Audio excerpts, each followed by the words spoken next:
Les amis, bienvenue sur ma chaîne Sam Foot, je m'appelle Sam, enchanté. Je suis super content de vous retrouver aujourd'hui, au lendemain d'un grand match encore de cette CAN qui nous réserve encore de grandes surprises. Voilà, c'est pas des vidéos que j'ai l'habitude de faire après match, mais bon, cette CAN, au début, on n'a pas trop fait attention et au final, c'est vraiment dingue tout ce qui se passe. J'ai pas su faire de vidéo après Sénégal-Côte d'Ivoire, malheureusement, j'ai pas vraiment eu beaucoup le temps. Mais là, bon, vous le savez, un Maroc-Afrique du Sud, c'est un match que j'ai eu l'occasion de regarder hier. Un match, voilà, plein de rebondissements. Et donc, voilà, je voulais faire une petite vidéo d'après-match pour en discuter avec vous. N'hésitez pas à me dire ce que vous avez pensé du match, de ce qui s'est passé aussi dans les commentaires. Et comme d'habitude, si le contenu vous plaît, bah, n'hésitez pas à mettre un petit pouce, à vous abonner. Voilà, ça me fera super plaisir. On a gagné quelques abonnés là lors des dernières vidéos. La dernière vidéo a fait pas mal de vues, donc ça me touche beaucoup en tout cas. Et donc voilà, on va parler un petit peu de ce match aujourd'hui. On va se regarder un petit résumé aussi que j'ai su faire et voir aussi un peu la suite de cette CAN, ce qui nous attend aussi comme match, parce que à la fin, on s'y attend plus trop de ce qui se passe, hein. Donc, je voulais commencer ici cette petite vidéo, bah, voilà, en regardant un petit peu les stats ensemble. Maroc-Afrique du Sud, donc 0-2 pour l'Afrique du Sud. Heu, un résultat vraiment comme on le voit ici, où la plupart des stats étaient côté marocain. Clairement, ils ont eu la possession. Clairement, ils ont eu les tirs au but. On regardera après un petit peu dans le résumé ensemble. Ils ont aussi eu un peu plus de corners.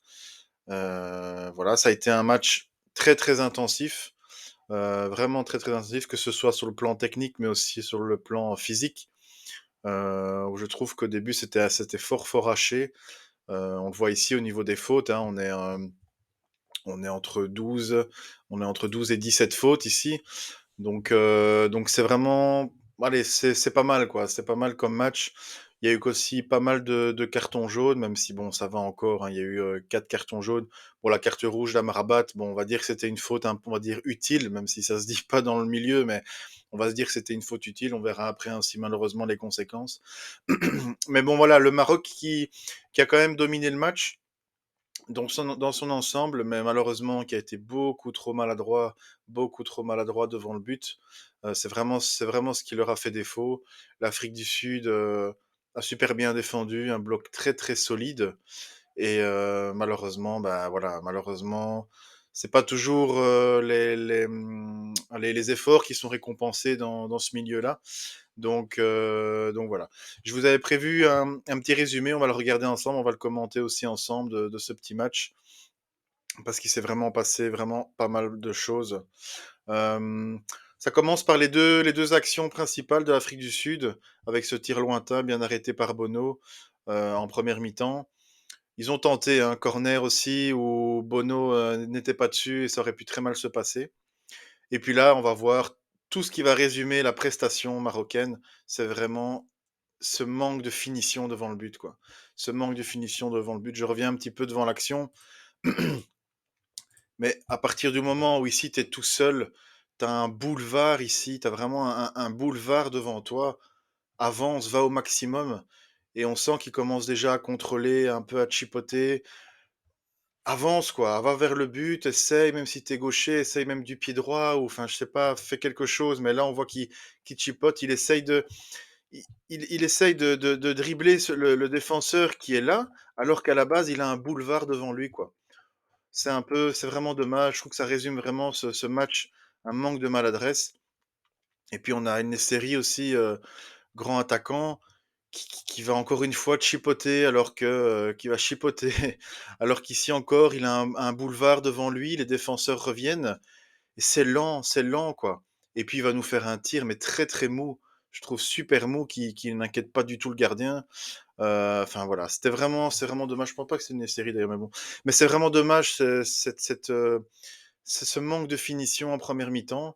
À mon avis, ils sont dû faire relever les bretelles et bien tirer les oreilles à la mi-temps, les Marocains, parce que il y aurait dû avoir but, il y aurait dû déjà avoir des buts au niveau de cette première mi-temps. Voilà les amis, petit problème, technique. Donc on revient ici donc pour cette 2e mi-temps, 47e minute, en espérant que les Marocains, voilà, vont un petit peu mieux jouer. Et là, hop, là aussi ça joue bien, franchement ça se trouve bien dans les petits espaces, mais là encore une fois, on est vraiment allez, on est au point de penalty, on n'arrive même pas à cadrer, quoi. C'est vraiment un manque d'efficacité malheureusement pour eux, je suis vraiment désolé pour eux, mais vraiment un manque d'efficacité. On est au point de penalty et on n'arrive pas à cadrer, on n'arrive même pas à cadrer le tir, donc c'est vraiment dur, quoi, vraiment, vraiment dur. Et puis voilà, ce qui va se passer malheureusement dans le foot, quand n'arrive pas à concrétiser, ben, on est puni. On est puni avec cette passe ici en profondeur, à la limite du hors-jeu, on va le voir après.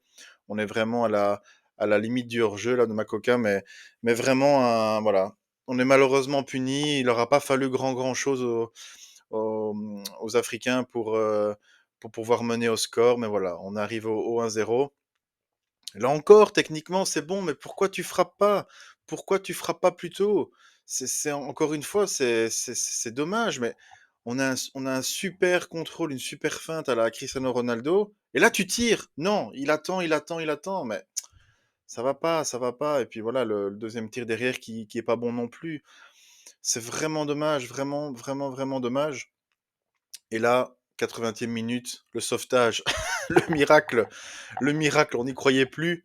Avec cette main, bon, qui est claire et nette, hein, et je comprends même pas comment, enfin, on appelle le VAR, on a vu parce que l'arbitre l'a pas vu, mais il y a eu des minutes et des minutes de discussion, je vois même pas l'intérêt. Il y a penalty, il a le bras, on dirait qu'il va s'envoler là, comme les mouettes, ça va pas ça, hein, donc Hakimi qui s'en charge. J'étais très étonné d'ailleurs que ce soit Hakimi, défenseur arrière droit, bon, même s'il est offensif, mais bon, défenseur quand même.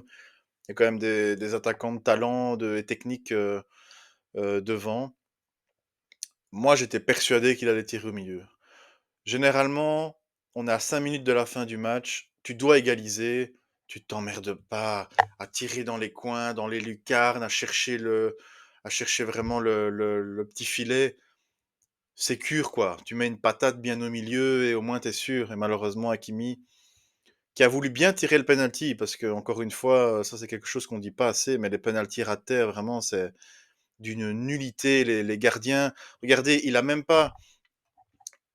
va à peine toucher la balle, le gardien, il est déjà accroupi parce qu'il est déjà prêt à se coucher au sol, en fait.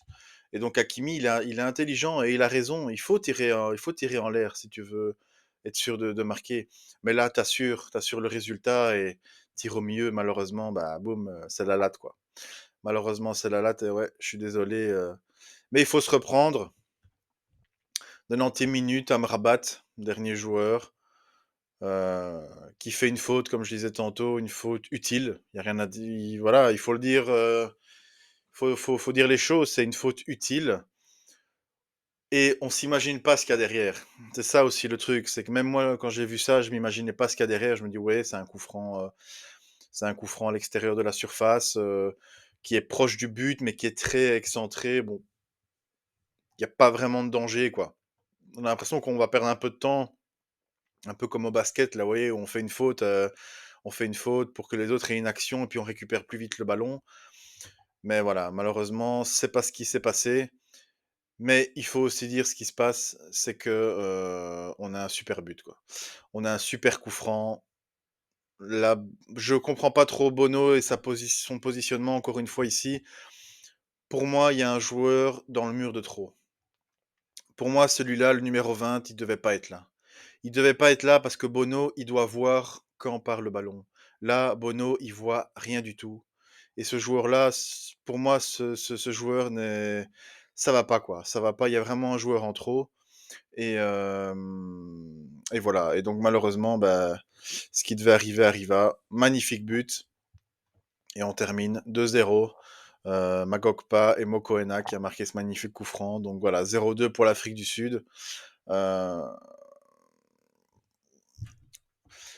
c'est dommage pour les Marocains. Ils ont été punis malheureusement de leur manque d'efficacité, le manque de bol aussi sur ce fichu penalty. Voilà, l'Afrique du Sud. Si les Marocains étaient passés et que l'Afrique du Sud était éliminée, on n'aurait pas du tout crié au scandale parce que le Maroc avait fait le jeu. C'était les grands, grands favoris de cette compétition. Voilà, mais malheureusement, encore une fois, une surprise dans cette CAN avec, cette Afrique du Sud qui voilà, qui se qualifie, qui mène au score et et voilà, c'est vraiment dommage pour nos amis marocains et je suis encore super désolé pour eux, mais quand on voit les cotes en plus sur Unibet, 8,30, enfin, on n'y croyait pas du tout quoi. L'Afrique du Sud, n'était pas vraiment attendu à ce rendez-vous-là, mais voilà, parfois c'est pas vraiment la logique qui l'emporte. Ça nous fait des quarts de finale assez fous quand même, on n'aurait jamais pu s'imaginer. Avec un Nigeria-Angola, pour avoir vu le match, Nigeria qui pour moi est très, très solide et qui est pour moi le concurrent et vraiment le prétendant numéro un dans cette CAN, c'est le Nigeria. On aura Cap-Vert, Afrique du Sud, donc là encore une fois, curieux de voir ce qui va se passer. On aura le Mali, contre la Côte d'Ivoire aussi qui est passé vraiment par le trou de souris, le dernier des troisièmes qui arrive à être en quart de finale contre le Sénégal, qui avait terminé, il me semble, 1 voilà, 1 de leur groupe, donc voilà, encore un match de dingue. Et le Congo qui a bien joué contre l'Égypte aussi, hein, qui a été solide contre cette Guinée aussi. Donc voilà, au vu des résultats comme ça, moi je vois très bien une finale Nigeria, peut-être Côte d'Ivoire ou Nigeria, Congo, pourquoi pas. Voilà, on va de surprise en surprise de toute façon, donc même donner un résultat maintenant, ça paraît très ridicule parce qu'on va de surprise en surprise. Donc on a le Congo-Guinée le 2 février, le Mali-Côte d'Ivoire 3 février, Cap-Vert, Afrique du Sud aussi le 3 février et donc Nigeria-Angola le 2 février. Donc voilà, je vous invite les amis à pouvoir regarder ces matchs parce que c'est vraiment une CAN de folie et je pense que c'est chouette de changer aussi un petit peu de compétition et de voir tous ces joueurs aussi qui nous mettent des buts de dingue, comme on a vu ici avec l'Afrique du Sud, qui sont pas vraiment connus en Europe, mais enfin très connus en Europe, mais qui voilà voilà nous proposent un beau football et une belle intensité de football.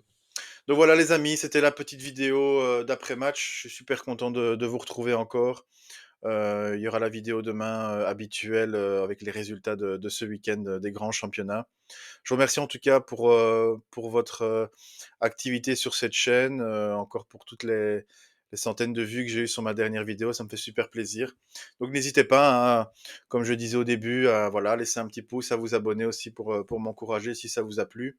Et voilà, je vous souhaite une bonne journée, des bonnes soirées de foot et on se retrouve bientôt. Ciao.